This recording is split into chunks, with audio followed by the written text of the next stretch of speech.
Welcome back. I'm Tim Erlander with the Republican Roundtable. It's good to be with you again.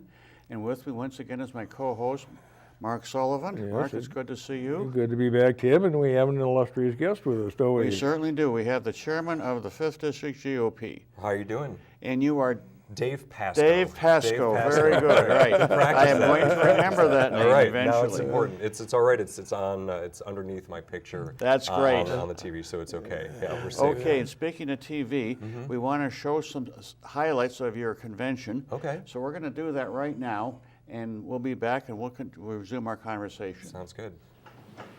Step 3 is the most important part, and it's an individual thing. We're all Republicans, we're all individualists, so hopefully this is something that makes sense to everyone. We individually need to all be better. We need to be better, and that's a very broad term, but we need to be smarter on the issues. We need to be nicer to other people, because politics is personal. It's true, especially in our district. If we go to a neighborhood board meeting and we are the only person that cares about one issue and we're kind of spouting off on the one thing in a way that doesn't speak to people, we're going to lose votes. We need to be nicer. I drive like I'm from New York, because I'm from New York. And you know what? That doesn't really help whomever I'm supporting when I have a bumper sticker on my car. So I usually try to take those off. I apologize to the Dan Severson campaign. I realized as I was driving around, going back and forth from Northeast Minneapolis to Edina to work, that I am I'm not a terrible driver, but I'm a jerk. So, I probably lost him about, you know what, I'll take responsibility for the Dan Severson election. But I can't get the sticker off my car. I need a scraper to get it off right now. But I'm not gonna ask for a show of hands, but I'm gonna ask you to think about something. In 1990, if I was asking the CD5 GOP convention, how many people, by a show of hands in 1990, would support legalizing gay marriage? How many people would raise their hand in 1990? And in 2015, if I asked the same question, how many people would raise their hand? It would be a difference. It would be a difference. And you know what? Why did that happen? In 25 years, something 25 years ago that was inconceivable is now mainstream. It's now the law in Minnesota. Why is that? Was it because gay people went out and won an intellectual argument with people on points and statistics? No. It's because it became personal. Everything became, well, I've got a gay friend or a gay cousin, and I don't want to stand in their way, so I want to respect their rights. And that's what happened. Wherever you fall on that issue doesn't matter, but you can see the political sea change that happened with that, and that's what we have to do in the 5th Congressional District. When I ran for Board of Estimate and Taxation in 2013, the 2 best precincts that I did were a precinct with a bunch of liberal law students that knew me from law school, and my neighborhood board, the St. Anthony West neighborhood, where I work on the neighborhood board. That is not an area that is clamoring for hardline Republican politics, but I showed up to meetings, I helped work on their Emerald Ash Borer initiative and things like that, and I'm a nice person, and that's what we have to do. We have to go outside of our comfort zone. Hay personas en y cerca de la ciudad de Minneapolis que no saben las ideas del Partido Republicano. Es importante que la gente en este cuarto hable con ellos directamente. If you speak Spanish, I apologize for my pronunciation. If you don't, then what I said is there are persons in and around the city of Minneapolis that don't know the ideas of the Republican Party. It's important that the people in this room go speak to them directly. We have to be brave. We have to meet people outside of our comfort zones, outside of our churches or homeschool leagues or whatever. We have to engage in the community. I do it. I know people on the board do it. People in this room have to do it more. And I know people do that already. And we need to do more. If we're going to change the 5th Congressional District, what we're going to need is sustained, excellent effort from every person here. And we can. And you know what? In 2017, I don't want to get back up here and be like, well, shoot, we tried, but we didn't win anything. We need wins in 2016. I need your help to make those wins possible, but if you help me, we can do it. Thank you very much. I appreciate your support now and for the next 2 years. Dave, this has been a very big year for you, hasn't it? Well, I suppose it has. I mean, when I was talking to the folks at the 5th Congressional District, we have our convention once every 2 years, and that's when we elect the leadership. That's how the Senate districts and the county leadership are elected. Then you go to the congressional district level, and that's where I was elected. In fact, we did a show a couple of months ago. Oh, just good. exactly Okay, on this. so just catching folks up, but yeah. What we want to know is, why did you decide to run? Well, the first, the thing that I'd have to say is I would have loved for Nancy LaRoche, the previous chair, to have stayed on. She is a joy to work for, very delightful woman, and I was the treasurer for the 5th Congressional District. And I have a background in finance. I like being treasurer because there are rules. You figure out what the law says, and then you go in and make sure that the candidates are doing what they're supposed to, and everything's above board. And when you're a chair, it's much more wide open. There's a lot of other areas of responsibility. So unfortunately, it's not as cut and dry as a treasurer position. There's always gray area wherever you are. But for a chair, there's a lot of other stuff to deal with, and that's when I was speaking at the convention, there's organizational stuff that always has to be done, and that's important. But one of the bigger things for, I think, Republicans in general is to go out into areas that they're not used to going into, join organizations that they're not used to joining. I use this example on several occasions. I live in Northeast Minneapolis. Wonderful neighborhood. It's a St. Anthony West neighborhood. Okay. A lot of good folks around there. It is not a very red precinct. It is not a very Republican-heavy precinct. I don't think there are very many heavy Republican precincts in Minneapolis. Not in Minneapolis. There may be one. I have no idea, but somewhere out there's one. Yes, hopefully, and then we'll use that to build. We'll expand from there. Yeah. Exactly. Well, the folks in my neighborhood, I get along with them very, very well, and we work on a lot of neighborhood initiatives together that you're not necessarily going to see Republicans involved in dealing with. The emerald ash borer, which is dealing, it's a bug that's an invasive species that's dealing with a lot of the ash trees. Of course, when the Dutch elm disease came through 50 years ago, they planted ash trees everywhere, and now there's a bug that's specifically dealing with the ash trees. So, we've learned our lesson, but that's not something that you're necessarily going to see a Republican being involved in. But it's we're not heavy environmental. Not that we're against it. Right. We're just not heavy. Activist in it. Yeah, but actually, this is almost a typical result of activist environmentalism. They come up with a solution, and they haven't done all their work yet, and all of a sudden the thing turns out to be with the Dutch elm to the ash tree. But now, the city is being a lot better about planting a bunch of different types of trees. Diversifying the plantings rather than saying, okay, these look great, we'll plant them all over the place and watch them die in 5 years when the next bug comes through. When the next bug comes through. But that's exactly my point when I was speaking at the convention, to say, look, we have to find these issues that are not necessarily what is going to drive a Republican to the polls. Not and that's mainstream Republican issues. But you go out in the community and you interact with people, and they see that, hey, you're a good human being that's going out and just being involved and talking and being a normal person. You're really not for dirty water and dirty air and dirty and destroying everything in the name of profit. Yeah. Now I could talk you both just to death about taxes and savings and different some degree is preaching to the choir at this point. Right, yeah, exactly. And that's one of the biggest problems is I think Republicans will go to community events like this and they will talk about those issues. And that's not what is going to set someone on fire in an urban neighborhood in Minneapolis. It's really not. So that was what I was talking about in the speech, and hopefully a lot of people follow my lead doing that. I lead by example. I go out and get involved in my neighborhood organization and other organizations that are not, again, necessarily Republican, but you go out and you put a new face on the party, and it has to be individual. Politics is personal.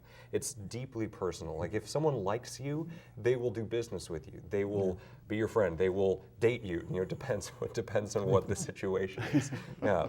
But that was really what I was getting at in this speech. Dave, I want to do a few things before we go too much deeper. Sure. I want the people to get to know you a little bit better. Okay, a little bit, Yeah. Now that we jumped way ahead here. And why is he here? Now that we got you, where did you come from, and who are you? I can do that. I know the answers to those questions. Very so good. That's why I like a good, knowledgeable individual on the show. Yes. Well, I'm originally from a small town in western New York. I worked on a dairy farm in high school for a little bit, which was a lot of fun. A rural area. I live 5.5 hours away from New York City, so not. Is that still outstate New York? Yes, very much. They're a little more Minnesota and Wisconsin, a little more. That's true. Little more conservative. A lot more. Well, my home district is a rural district that's very red, so I moved out of blue New York in general, and then came to Minnesota, which is a very odd state politically. But there is, I'm from an area in western New York where pop is not, it said pop, it's not soda. You go to New York City, other places on the East Coast, so I feel very at home in Minnesota that people say pop like me, like I'm from in western New York. So from western New York originally, went to the University of Rochester, studied history, went into the Navy through the ROTC program, and I was on 2 ships, both based out of Norfolk, Virginia. So I did a couple deployments over to the Middle East during Operation Enduring Freedom. Why don't you give the names of the ships? Sure. The USS Winston S. Churchill, which is a guided missile destroyer, so that's about 250 to 300 people, depends on if the helicopter Those are about 500 feet long, I think, aren't they? 566, I think. Yeah, the destroyer escort I was on, which we were talking about, the Carnival ride is about 400. Okay, let's cut this inside talk, guys. This is important. All right, 2 Navy people, just let us have our moment, okay? You just can't keep it going. And then I moved to the USS Dwight D. Eisenhower, which is an aircraft carrier. And you go to a ship of 250 people to a ship of 5,500 when the carrier air wing is embarked and everything. And that's a very different culture shift. I bet. And being around pilots are a lot more laid back, I think. So it was nice to go from the very rigid surface warfare community on the destroyer to the aircraft carrier, which is nice. And got out in 2009, worked in radio and did a little volunteer politics in New York.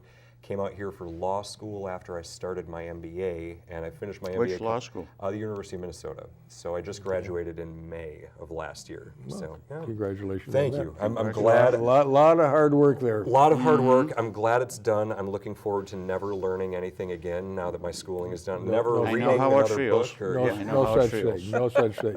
Dream on. Yeah. There, I think I know what you went through. Sure. He's a recovery lawyer. So. I'm terribly sorry. Yes.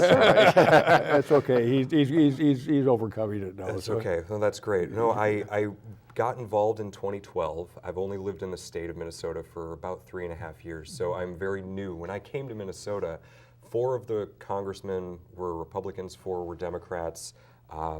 The Senate race was just narrowly lost by Norm Coleman. I knew that Tim Pawlenty was the governor. I hadn't really followed Minnesota politics that much before I came out here. Then I came here, and it was a very different situation than I had ever expected it to be. I didn't think I really understood the unions in the Iron Range. I didn't get that. I didn't really understand the dynamics with what sort of Republicans were here versus what they were in Mississippi or New York or California. It's a very different breed of people, and the Democratic Party is not the Democrat Party, it's the DFL. And it was eye-opening, and it's fascinating to get involved in, but we're probably not here to talk about me being fascinated with Minnesota politics. We're here to talk about you, so carry on. Great. All right, well, I'll keep talking. Like I said, I worked in radio, so I filled dead air as much as I possibly can. Okay, we got plenty of dead air around here. When you've rambled on too long, we'll stop you. Any family, Dave? Nope, not married, no kids or anything. My mom and my dad are back out in New York, so I'm looking forward to going out for a couple days in Easter and seeing them. I haven't been able to go out the last couple of years. It's hard. In law school, as you know, you can't just take a few days off, and there's not really a holiday built in around Easter, so I haven't been able to go back home. I've been home for Christmas and things like that. But that's good. Yeah, so I got involved in 2012, the presidential election year. I got involved in the caucus system, and what a great system it is. And if the people in Minnesota don't understand it, I really hope that they do, because in New York, it's a very top-down party. You get involved in politics when someone you know who is involved will come in and start talking to you and say, hey, why don't you come and volunteer? And then it's very rigid, it's very structured. Here, if you care about an issue, if you care about something, you can show up to caucuses, you can get elected to your Senate district or your congressional district, boards and things like that. Boards and delegates. Yeah, it's very open, and it's amazing, and it's something that I don't think a lot of Minnesotans really understand how good they have it. If they care about an issue, they can just show up. And you know, I'm a chair of one of the 8 congressional districts. For Republicans, the weakest congressional district. It's a really hard place for the GOP to win, but we're going to make great strides, I know, in 2016, and it's a building process that has to be done. But there's no way that this could have happened in the state of New York. I would not have been able to show up. There was no caucuses. It's just a primary and then you're done.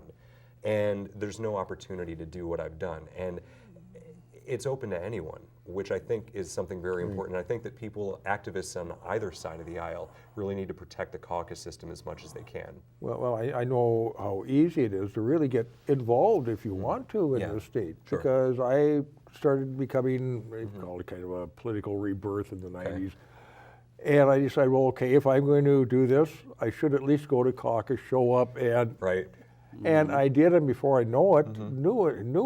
I mean, okay, I delegate to the congressional district, and involved here, involved there, a few more years, more involved, and eventually it wasn't that long before I was running for office myself. Yeah, for state house, state senate, Still trying to figure out how I got there, but I mean, nevertheless, but you can get involved. It is not difficult. It is not just a certain elite and who knows who that winds up getting involved. You know, like New York in some states. Right, yeah, some states is very top down, and I think that hopefully the party is conscious of that, because the grassroots here being able to get involved is extremely important. And as CD5, that's one thing you can really work on also is recruiting. I know we talked to Nancy a few months ago about it.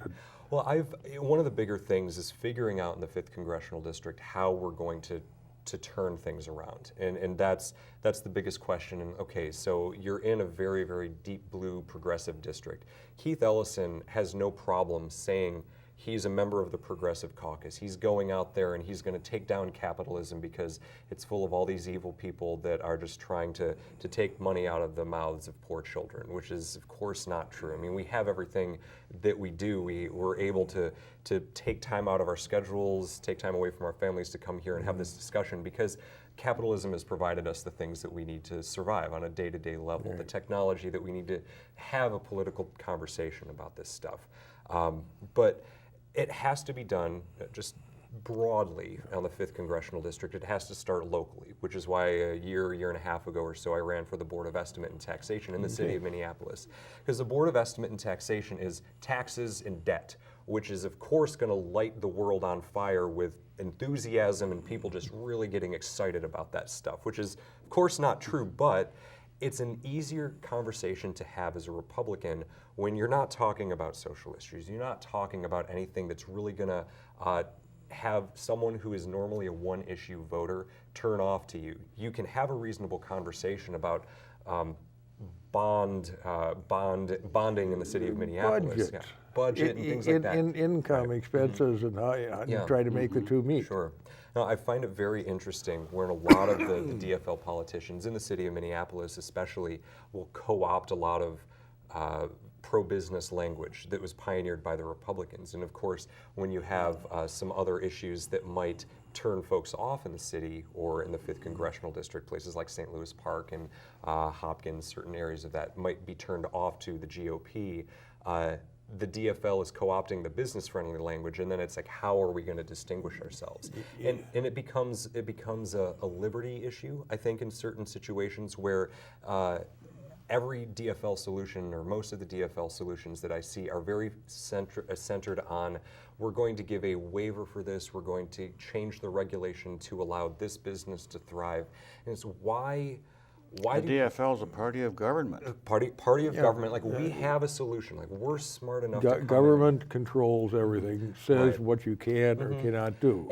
And exactly. And if there is a solution that works for one business or one industry, why can't it work for everyone? Like why not make things more simple? Because, and you know this as someone who has been in the legal field, you complicate the laws, you create layers upon layers of regulation. Just think about doing your taxes, for example. How much more complex have taxes become in the last 20 or 30 years?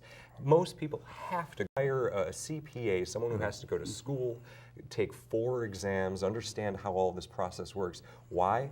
Well, because it's too complex for them to do it themselves. Well, I remember, now this was back in 1986, and I took a tax course, and this was right after they passed the Tax Simplification Act of 1986, I believe it was. Okay. And the instructor was saying, okay, well, the old tax code before it was, before it was simplified was this, and he shows us this book about yay thick.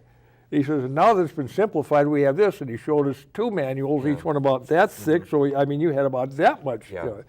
So, you had about half again as many rules under the simplified plan. Right. Let's share it for government. Exactly. This is how people run for Congress, I think.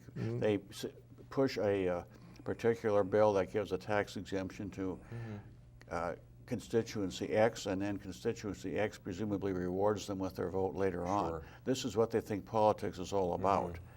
And what you have to do is you have to break the connection between the tax and the benefit. And the benefit. Absolutely. And it's just really it's a very nefarious habit. Once you get started on it, it's almost impossible to do it, because once you do it for one, then somebody else comes in and they want to do it. The whole thing is still government picking the winners and the losers, not the consumer base picking winners and losers. That's not right. Who is the best being a winner or a loser. It's literally who does government decide they want to be the winner or the loser. Well, another great example of what you're talking about is the North American Free Trade Agreement, NAFTA. Like, it's called free trade, and theoretically that should be no restrictions, free trade or anything, but there are so many restrictions and rules and tariffs that can be done on certain industries, like timber from Canada or vice versa, like how that goes back and forth. And then it goes into, so you have issues like that are supposed to make things simple, but they don't. And then you have issues that go away from that, go away from the regulatory field, and we're looking more like the state budget, for example. Like right now we have a $1.9 billion surplus, for example, and I'm really glad that Keith Downey came out and gave the party a right flank to say, like, just give it all back. You overtaxed us, and why don't we give it all back? We know in reality they're not going to give it back. Right now, I know Government Dayton, his palms are as itching, trying to figure out how he's going to be able to spend it. And unfortunately, if they spend that $2 billion over the current budget, it's going to be even that much more for the next budget. The thing that blows my mind is, although we may not have the surplus the next time around, but we'll have a bigger budget that we'll have to cover. Right, exactly. We have to remember that we still have a Republican House, so we do have some say in this. Luckily, And if we let things go and let the DFL write the rules, we'll end up getting blamed with them for whatever is wrong, and we lose our issue. Reasonable people understand that there's going to be compromise. Now, there are, I'm glad that Keith Downey came out and said, just give it all back. But Kurt Doubt, the Speaker of the House in Minnesota, will very likely not do all of that, but a lot of it will come back in taxes, which is with tax relief for folks, which is fantastic. You see no reason why we can't just pass a budget rebating all of that surplus and then go to a conference committee with the Senate. Just figure that out. Absolutely. Well, the thing that blows my mind is the DFL wants to actually spend more than the amount of the surplus in their biennium for the next 2 years. And you find that surprising? Well, it blows my mind that it's a serious conversation. Why do you think Dayton's palms are itching? He's got too many places to spend money. So many places to spend money, and so many people to pay back, so many political allies to have a lot more money coming to, and it doesn't help the middle class. It doesn't help the regular average person. It's helping a lot of people that are vested in special interests, and I can't abide that, and that's why I got involved in politics. And you have to remember, government's natural inclination is to create more government. And to keep building bureaucracies. Everybody wants to have an administrative assistant. I think that's their favorite title. Basic rule number 1, government begets more government. Unfortunately. And we're just about out of time, guys. This has been a very interesting discussion, and I think both this gentleman and me are thrilled to death to see that you've gotten interested. Yep. Yeah, well, I'm looking forward to working with the folks in the 5th Congressional District. And we're looking forward to working with you. Thank you, sir. And I appreciate you coming, and I appreciate you running. Thank you, Tim. Thank you, Mark. Yes, And we'll congratulations. see you next time. I'm here today with Chairman Keith Downey. He's the Minnesota Republican Party chairman, and I really appreciate you speaking to our viewers today. Tell us about your decision to move the Republican Party headquarters to the Seward area. Well, I appreciate the chance to be down here in front of our new building, right at 22nd and Franklin. Previously, we were right on the corner of the Capitol, and I thought that it was important to send a signal to the voters of Minnesota that we really were on the side of average, everyday Minnesotans, that we were sensitive to the needs of regular folks, and that we're better than right in the heart of Minneapolis to display our conservative values and show the advantage of them for people right here in the heart of Minneapolis as compared to being inside the Beltway, if you will, over in St. Paul. Well, that's great, because it's really important for us Republicans to connect to the neighborhoods. Our district begins right here across the street on Franklin Avenue. So tell us, you're nearing the end of your first 2-year term, and you're planning on running for re-election for the state party. Right. What's your goals for the future term?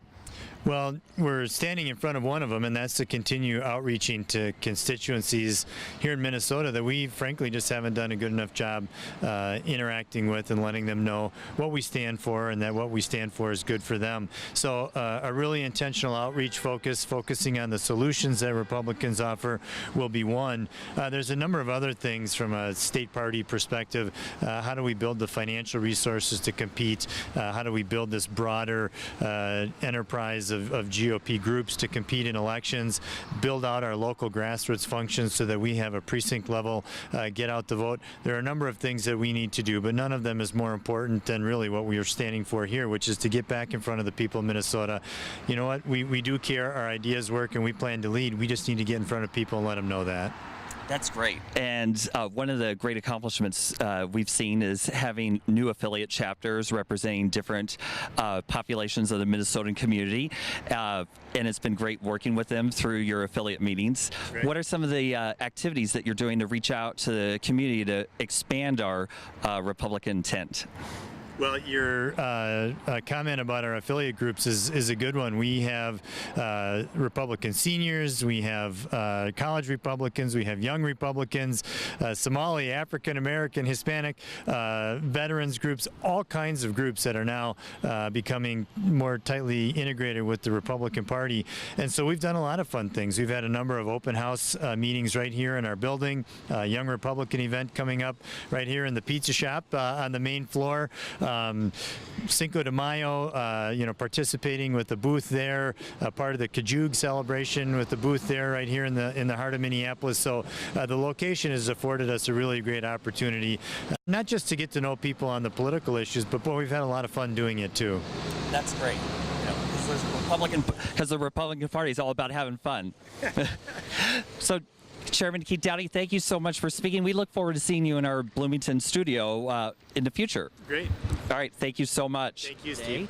I want to thank Tim and Mark, our hosts, guest Dave Pascoe, as well as our special guest Keith Downey. I'm Steve Darrow signing off, and we'll see you next time on Republican Roundtable.